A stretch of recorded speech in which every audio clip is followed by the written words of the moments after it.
Zee 24 तास एक पाऊल पुढे। निवासी डॉक्टरांच्या संपाबाबत चर्चा करण्यासाठी वैद्यकीय शिक्षण मंत्री विजयकुमार गावित यांनी महत्त्वाची बैठक बोलावली आहे। थोड्याच वेळात या बैठकीला सुरुवात होतीये। या बैठकीत संपकरी डॉक्टरांवरील कारवाईबाबत चर्चा होणार आहे। मार्चच्या संपाचा आज चौथा दिवस आहे। हायकोर्टाचे आदेश आणि मेस्मा अंतर्गत कारवाईसाठी सरकारने सुरू केलेल्या हालचाली या पार्श्वभूमीवर हा संप आज मागे घेतला जाईल अशी शक्यता आहे।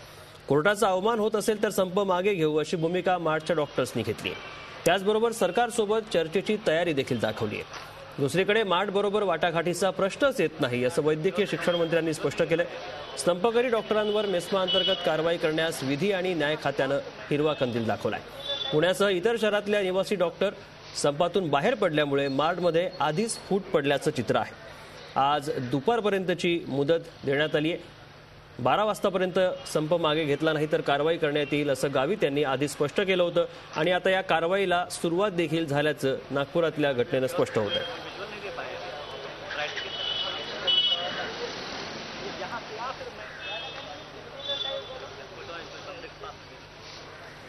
झी 24 तास एक पाऊल पुढे।